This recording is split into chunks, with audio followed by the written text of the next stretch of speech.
A couple of weeks ago on my Facebook page, I posted that hobbies are a waste of time and keep us from God. There seemed to be a strong reaction in the comments. I promised that I'd give greater explanation of this, and I will do so over multiple videos that I'm making into a new playlist. There will probably be at least 4 parts to this. The material that I'm presenting has been presented for the most part in prior videos on this channel, and I will include some segments from past videos. Also, it should be noted that I discussed this topic at length on the old Ascent of Mount Carmel Facebook group. And just 2 days before my recent comment on Facebook, I had posted this video clip that I had originally made in 2018. Has anyone ever told you that you need a hobby? Well, maybe they were wrong. One guy left a comment on my page and he said, many saints spoke of the virtues of good hobbies. And I answered by asking for examples. The guy never did answer. And the reason he didn't answer is because that there are no examples of any saints at any time who ever spoke of the virtues of hobbies. That is because, quite frankly, there is no virtue in hobbies. Another reason that saints never spoke of hobbies is because the concept of hobbies is a modern innovation and really didn't exist when most saints lived. Let's refer to Wikipedia, since Wikipedia represents common knowledge. Before the word hobby was ever coined, there was a child's toy called Hobby Horse. And by 1816, the word hobby was coined as a derivative of that child's toy. The word hobby was used as a derogatory term for an activity that was a childish pursuit.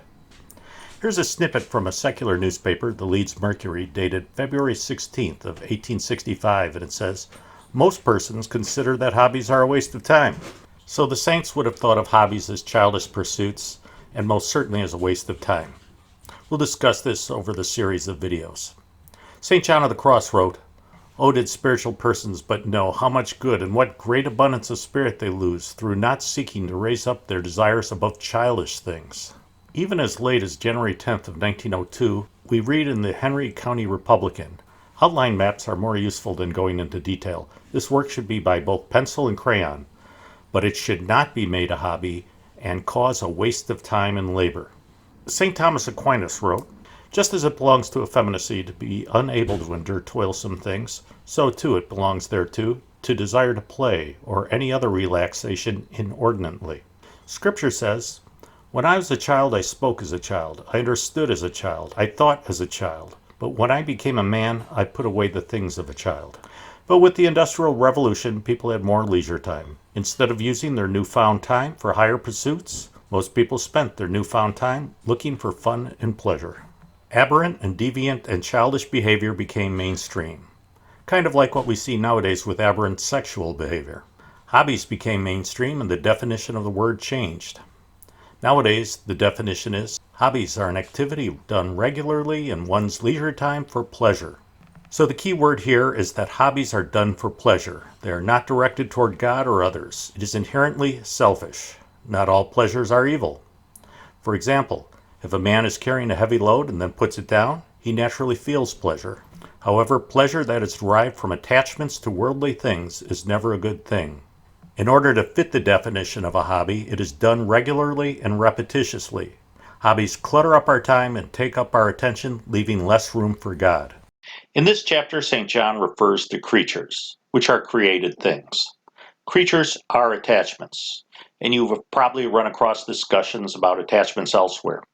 Many Catholic writers praise the virtue of detachment, getting rid of attachments. I like that in the book Ascent of Mount Carmel, creature seems to have a double meaning when it's translated into English. I think when we think of terms of what some creatures can be when they take a hold of us and they take on a life of their own, we can better understand it.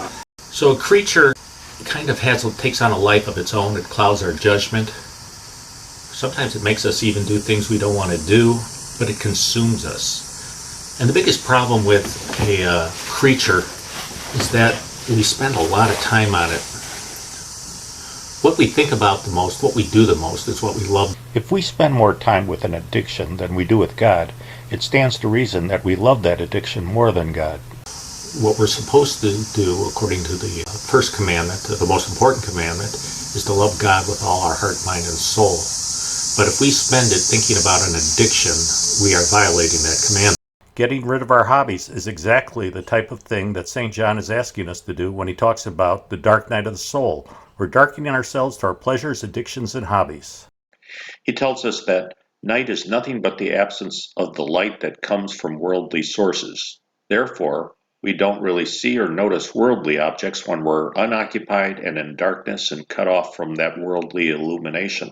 St. John also tells us that the mortification of our desires may also be called night to the soul, and that's because when the soul deprives itself of the pleasure of desire in all things, it remains unoccupied and in darkness. Being unoccupied is important because when we are unoccupied and in silence, it is then that God will more likely communicate to our souls in very subtle ways and gently impart knowledge. The soul that has denied and thrust away from itself the pleasures which come from all these things, meaning of the senses, and has mortified its desire with respect to them, may be said to be in the darkness of night, which is nothing else but an emptiness within itself of all things. So, hobbies are inherently addictions and attachments. If they were not, people would not feel compelled to do them over and over and over again. The repetitive nature of hobbies is inherent in the definition of hobby. Hobbies are inherently attachments. Kempis wrote, "Your God's holy law forbids us to demand superfluous things and things that are simply done for pleasure." As you recall, hobbies are done for the sake of pleasure. According to the Poor Man's Catechism, pleasure exercises a dreadful tyranny over man's soul. Almost all are led by it.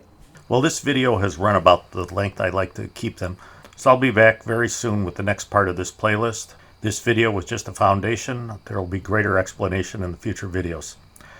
But in the meantime, please pray for the church.